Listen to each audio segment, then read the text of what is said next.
bem, pessoal? Aqui é o professor Renan Mesquita, sou professor de Filosofia e Sociologia e vou responder mais aqui algumas questões com relação ao conteúdo lógica, que cai no SSA 3 da UPE, o vestibular seriado.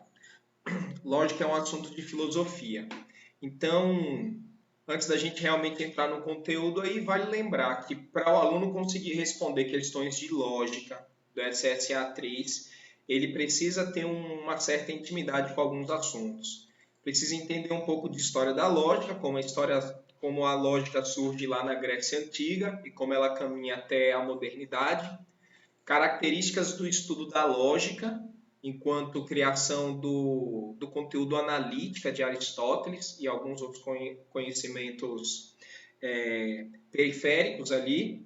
A estrutura do silogismo. O silogismo é aquela forma de argumentação da dedução e as diferentes formas de argumento, saber diferenciar indução de dedução e algumas outras estruturas básicas. Então temos aí o estudo da lógica.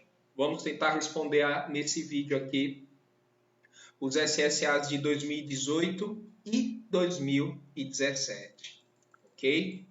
Então vamos lá. SSA 3, 2018. Então em 2018 caiu apenas uma questão de lógica. Na temática da lógica, leia o texto a seguir sobre os tipos de inferência. Então, existem alguns tipos de argumento. Os argumentos trabalhados em vestibular do ensino médio, basicamente, é dedução e indução. Então, vamos lá. Inferência é julgar, é concluir. É uma outra palavra que é utilizada para argumento, né? Tipos de inferência. A dedução e a indução são conhecidas com o nome de inferência, né? Inferir é concluir a partir de premissas, isto é, concluir alguma coisa a partir de outra já conhecida.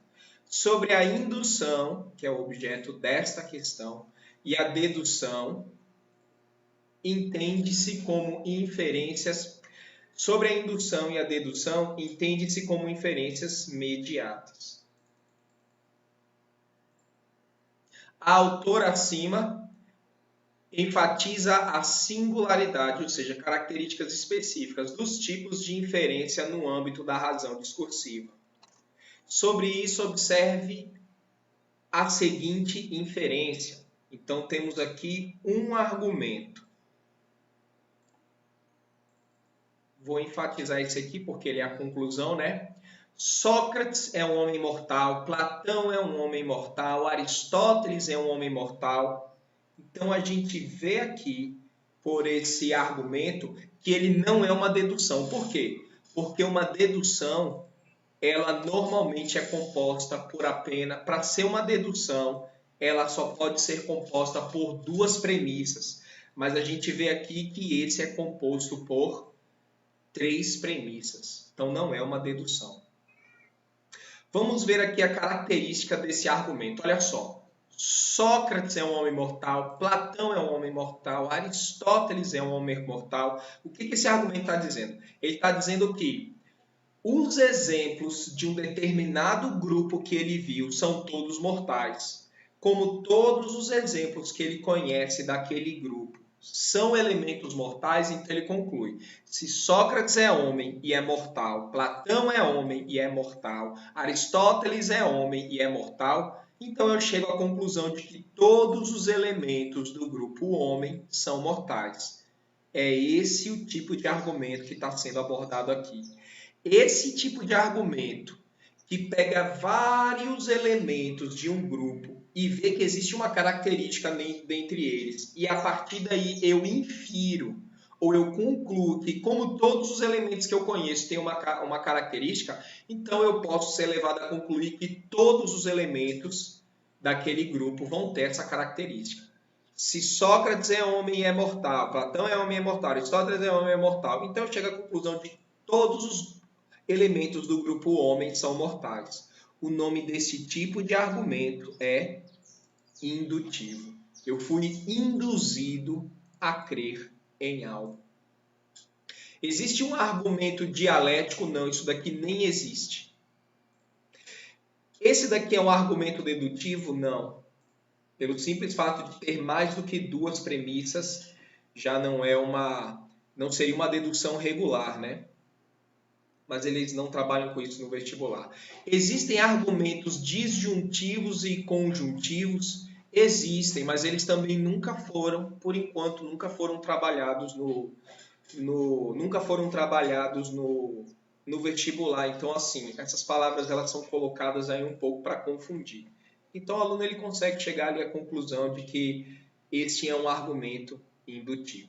O aluno que for fazer uma prova de vestibular do SSL tem que ter muito claro, pelo menos isso, a diferença e como identificar um argumento indutivo e dedutivo. Então, ele vai sempre saber responder essas questões a partir desse tipo de conhecimento.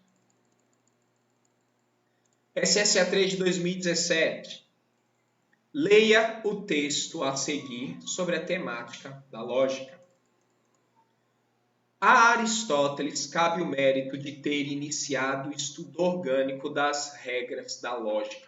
Sim, os outros teóricos que tentaram resolver os problemas que a lógica responde fizeram isso de maneira mais instintiva, subjetiva ou indireta.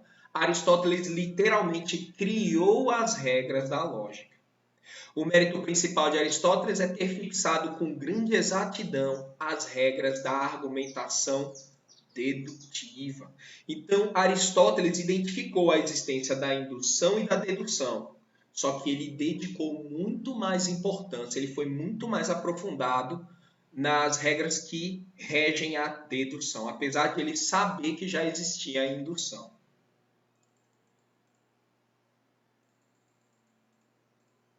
O autor faz algumas considerações. O autor faz algumas considerações acerca da filosofia de Aristóteles no texto, né? Com singularidade no âmbito da lógica. Sobre isso é correto afirmar que. Então ele quer qual é a alternativa correta. Vamos aqui para a letra B. A argumentação dedutiva chega à conclusão valendo-se da experiência sensível. Não. Existem dois tipos de argumento, né? O dedutivo e o indutivo. O argumento que faz muito uso da experiência sensível, que é a forma de argumento que é melhor aplicada à ciência, é a indução. A dedução não é um tipo de argumento que faz uso da experiência sensível.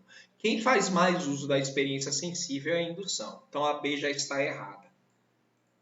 C. O silogismo é um tipo de argumento que deve ter um termo maior, nem mais, nem menos. Errado.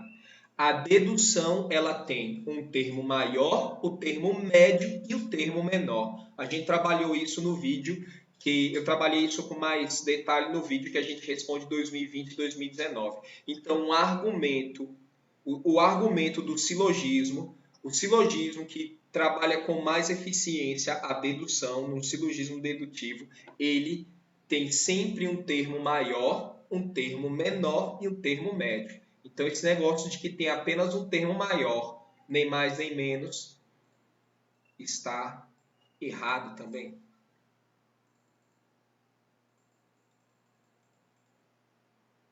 O tipo de argumento dedutivo faz uso da analogia sem inferência das premissas. Então tá aqui, ó, dedutivo. Errado. Por quê? A dedução não faz analogias. Não faz analogias. Sem. Errado. Como é que seria essa frase? Como é que ela estaria correta, como uma informação correta? O tipo de argumento dedutivo faz uso de inferência das premissas. Ou seja, um argumento dedutivo é aquele que pega as premissas, ou seja, as duas primeiras proposições, julga elas e chega a uma conclusão. Então, o argumento dedutivo faz analogias? Não. A analogia é como se fosse uma comparação. Não existe comparações ou analogias em argumentos dedutivos. Aqui está errado, estaria certo se fosse com inferência das premissas. Como tem analogia e tem sem, está errada.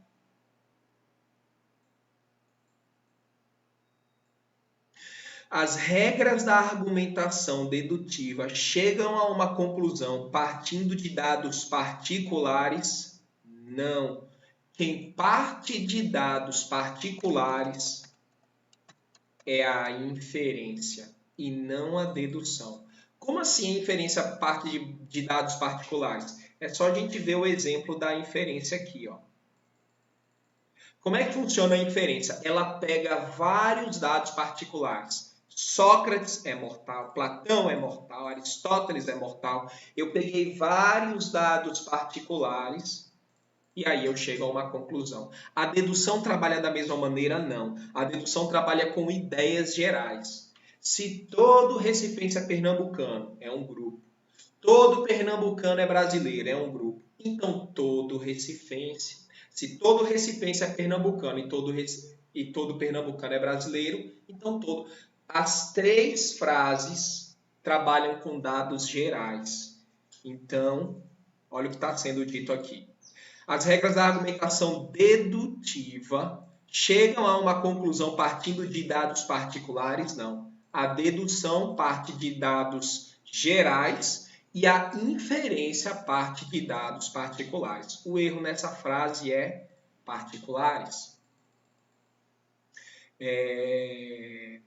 Letra A. O silogismo é expresso pela ligação de dois termos por meio de um terceiro. Ou seja, existem três termos na argumentação dedutiva. Sim, para que seja uma dedução válida, regular, ela tem que ter o termo maior, o termo médio e o termo menor. O termo médio é o que liga o termo maior ao menor e é o que constrói a conclusão. Então, a letra A está toda correta.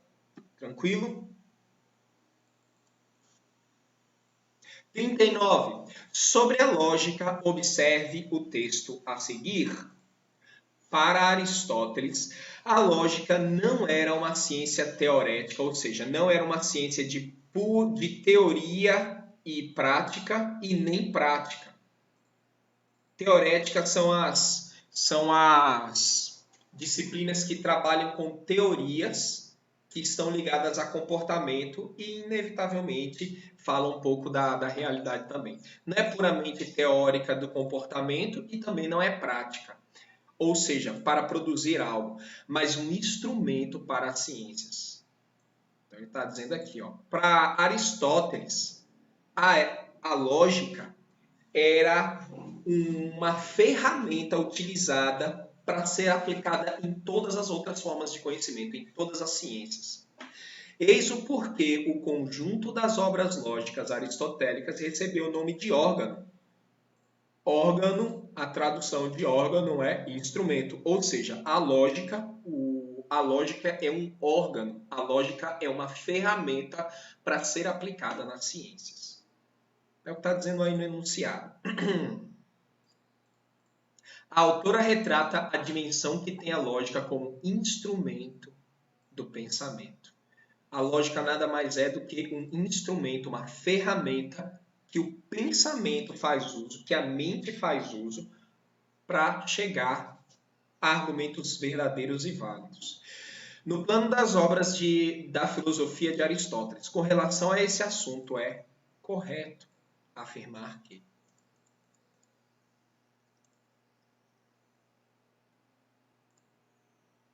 letra A. A lógica na concepção de Aristóteles é um instrumento que não pode ser utilizado nas ciências. Se você tirar esse não daqui, a resposta está correta. Ou seja, o não transforma a frase errada. A frase correta seria: a lógica na concepção de Aristóteles é um instrumento que pode ser utilizado pelas ciências. Na verdade, é um instrumento que é utilizado em todas as ciências. Letra B. A lógica para Aristóteles possui um caráter instrumental e preocupa-se primordialmente com o aspecto informal do argumento. Está errado. Na verdade, a lógica, ela se preocupa mais com o caráter formal, ou seja, a lógica não está preocupada se o argumento é verdade ou mentira, primordialmente. A lógica está preocupada se o argumento está devidamente bem construído. Então, se nessa frase estivesse apenas formal, ela estaria correta. A lógica para Aristóteles possui um caráter instrumental e preocupa-se primordialmente com o aspecto formal, da forma de um argumento. Ok? Letra D. A dimensão lógica para Aristóteles não é um estágio preparatório que antecede ao conhecimento propriamente dito. Então, novamente, o que está errado aqui é o não. Se a gente tirar o não, a frase está correta. A dimensão lógica para Aristóteles é um estágio preparatório que antecede o conhecimento propriamente dito. Ou seja, para que eu chegue ao conhecimento, antes de eu analisar se um argumento é verdade ou mentira, eu preciso saber se ele está devidamente bem construído. Porque para Aristóteles a lógica é um instrumento que é utilizado para avaliar a validade de qualquer conhecimento científico. Se você estudar matemática, física, química, biologia, história, a lógica, porque é a maneira como funciona o conhecimento, é aplicado a qualquer outra ciência. Então, esse não aqui torna a frase errada.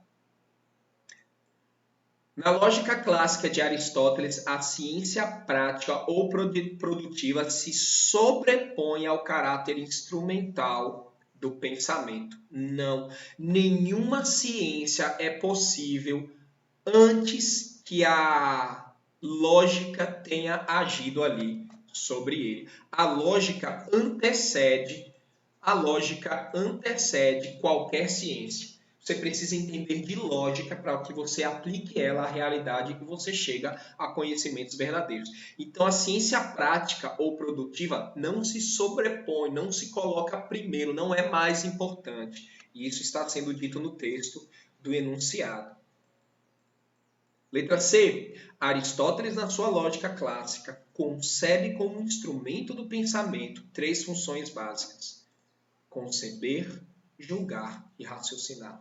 Isso aí é uma teoria de Aristóteles, né? Quem estudou ali, quem conseguiu dar uma lida antes ali na ficha ou no livro, ele vai entender. Aristóteles acredita que para a lógica acontecer, existem 3 princípios e existem 3 fases. Os 3 princípios da lógica aristotélica são os princípios de identidade, de não contradição e do terceiro excluído. São 3 princípios para que a lógica aconteça.